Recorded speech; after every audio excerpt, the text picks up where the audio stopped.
Sian Lim nagsalita na, hindi raw siya ang nakipag-break kay Kim Chiu. Matapang na ipinahayag ng kapuso actor na si Sian Lim ang kanyang saloobin patungkol sa dahilan umano ng hiwalayan nila ng TV host at actress na si Kim Chiu. Matatanda ang naging maingay sa social media ang naging hiwalayan nila Kim Chiu at Sian Lim matapos ang halos 12 taon nilang pagiging magkarelasyon na hindi nauwi sa kasalan. At dahil hindi sinabi nila Kim at Sian ang tunay na dahilan ng kanilang hiwalayan, ay maraming netizens pa rin ang nagsabi na si Sian Lim umano ang naging dahilan ng hiwalayan nila.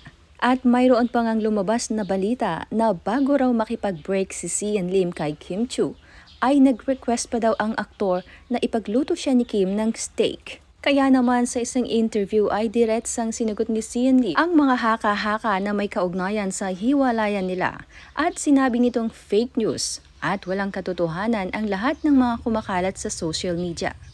Dagdag pa ng aktor, hindi umano siya ang nakipaghiwalay at hindi rin totoo ang kumakalat tungkol sa steak. Pahayag ni Sian, "There's no truth to it. It's absurd. I don't see where it's coming from.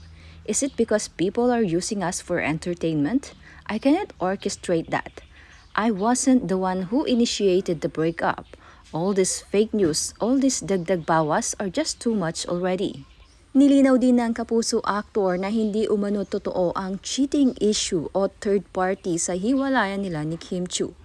Matatandaan kasing nito lamang May 2 ay kinumpirma ni Sian sa pamamagitan ng isang magazine interview na mayroon na ngang namamagitan sa kanila ng film producer na si Iris Lee.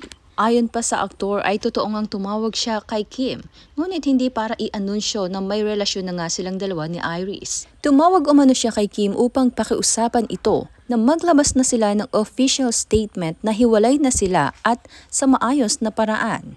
Paliwanag pa ni Sian, marami na umanong nakikisawsaw sa hiwalayan nila ni Kim at gumagawa na ng iba't ibang kwento patungkol dito. Isiniwalat pa nga niyang umabot pa raw sa punto na nakatanggap siya ng mensahe mula sa isang supporter na sana mamatay na ang lola mo.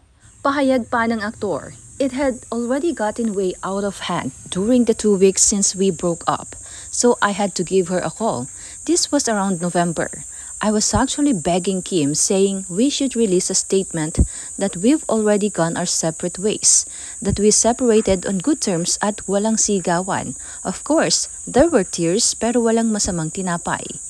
I begged her that both of us could release a statement. But she said not yet because they're doing the press launch of her series. I said, but this isn't work related, it's personal. That's the truth to it." Nilinaw din ni Sian ang naging issue patungkol sa kanya at sa GMA writer na si Bryle Tabora na anito ay mahirap daw siyang katrabaho at ginawa niyang miserable ang buhay nilang mga writer. Ayon kay Sian, hindi pa niya nakikita ang writer at tanging ang production manager at creative head lamang umano ng GMA7 ang kanyang nakakausap. Aniya, there's really no relationship between an actor and a writer for a TV show. This is possible when doing a film because it's a collaborative process. You get to jam. But in a TV show, it's very systematic. So the only people I talk to are the production manager and the creative head of GMA7. I have never even met the guy. I just wish he can elaborate. I have done nothing but put in the time. Samantala, naiingayan naman at naiinis na ang mga netizens kay Sian Lim.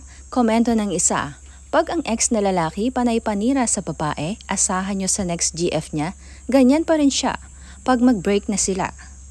Ha, ang ingay naman ng kutong lupang Sian Lim, di ka na nga pinapansin ni Kim, talak ka pa ng talak. Magpakasaya ka na lang sa piling ng bago mo, ang ingay mo. Grabe, ka-epal naman, parang sabog siya. Ay naku, umay na, tapos na yan, no need to explain, move on na Sian Lim.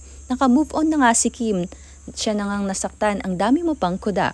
Tanong naman ng isang netizen, bakit ang ingay nito? Ayaw ma-boycott ang mga pinoproduce eh. Nalalaos na siya oy, di bali nang mapahiya siya basta makapag-ingay. Huwag ganon Sian Lim, respeto na lang sa nananahimik mong ex. Happy na nga siya for you oh, hibang klase ka din. Talagang gamit na gamit si Kim ng taong ito, wala na kasing makapitan sa career niya now, mahiya ka naman oy. Ama ka na, Sian, ang dami mong kuda, tapos na eh.